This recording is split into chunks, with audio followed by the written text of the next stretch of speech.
Hey movie junkies, welcome back to Twin Flicks, where we always celebrate the magic of movies and physical media with you guys.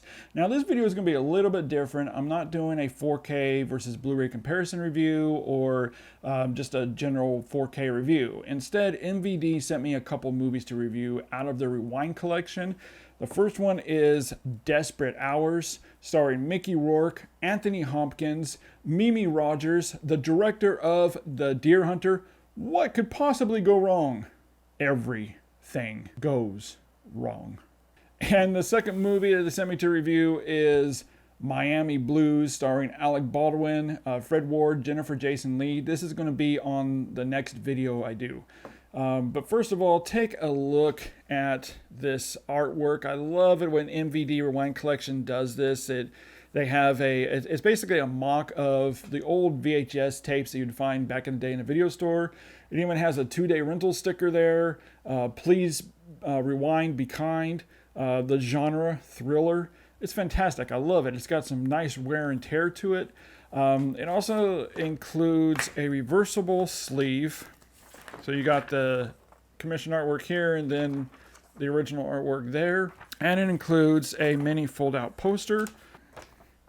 So yeah, these Rewind collections are pretty sweet. I love getting them from MVD, and I want to thank MVD for sending this to me. But yeah, let's dive in to the world of Desperate Measures.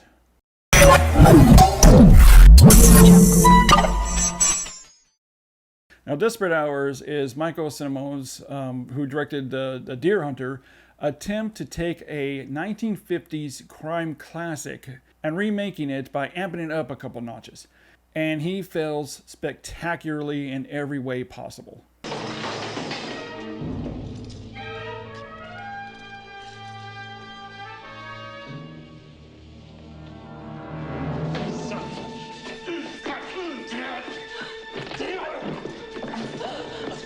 The result of this movie is an over-the-top melodrama with bad daytime soap opera dialogue where you just can't take anything that anybody says seriously. This won't help us with this lady. Even if we had cold proof, even if that marshal recovers, she'd waltz into court and say she was mesmerized. He made me do it. Temporary insanity. Even with two A-list Oscar caliber actors, Mickey Rourke, well at the time he was A-list, and Anthony Hopkins, even they could not save this movie. And when you watch it, both the actors look like they're in two completely different movies. Mickey Rourke plays Bosworth, a psychopath killer who somehow has the magic ability into getting his lawyer to smuggle a gun up her skirt into his holding cell where he makes his escape. This scene you just have to see for yourself. Relax, cowboy. Hook him up. Hook him up. My brother knows what he's doing. Open the door. Open the door. Where's the lawyer? Get out of here. Move. Yeah, sure. After he escapes the prison, he meets up with two criminal pals of his and breaks into a suburban house, just randomly. For what reason? I don't know. I don't even think they even know. Please, what do you want? Hey, there's a swimming pool in the back, and it's heated.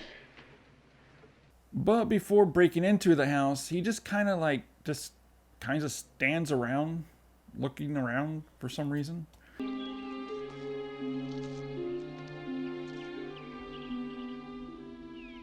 Desperate Hours is a movie that I like to call an idiot plot, where if it wasn't for every single character being a complete mindless idiot, the movie would be over way too fast. We have lots of examples here. There is a scene after Mickey Rourke and his crew break into the home and has taken the family hostage, where his oldest daughter, who wasn't there, and her boyfriend pull up to the house. Now, instead of allowing the daughter to just walk into the house and adding her as a hostage, Mickey Rourke allows Anthony Hopkins to go outside to bring his daughter inside. What? What kind of idiot are you? And instead of Anthony Hopkins telling her boyfriend what's happening and to call the police and send his daughter with her for safety, he acts like there's absolutely nothing wrong and walks his daughter into the house so that she can be part of the hostage. Are you insane? And then after that scene, there is a repair guy that comes knocking on the door, collecting a bill. Okay, number one, it's at nighttime. Number two, what repair guy makes a house call to collect a bill? And number three, why aren't you alerting the repair guy you need help? Give him a little wink wink, a little suggestive thing that, hey, I need help. There's people in the house holding us hostage. In fact, the repair guy even asks if she's okay in there. And she just kind of looks at him and closes the door. And Mickey Rourke doesn't even take any of these people that comes to the house hostage. He just lets them go on their merry way. There are just too many numerous times where the family or one member of the family can easily escape or alert someone of the situation. Especially at a scene where Hopkins is at a bank. Nobody's watching him from Mickey Rourke's crew. Nobody's watching you. Alert the security guard. Alert the bank teller. Anybody. Idiots. There's idiots everywhere in this movie. And the FBI agent, who should be the smartest person in the room, must not have done very well training for her job. She masterminds this completely clumsy, complex containment scheme. It makes zero sense. We've got exigent circumstances here. The rules don't apply. We've got a ticket to ride. I just don't think it's worth the chance. And why are they shining their flashlights in each other's faces?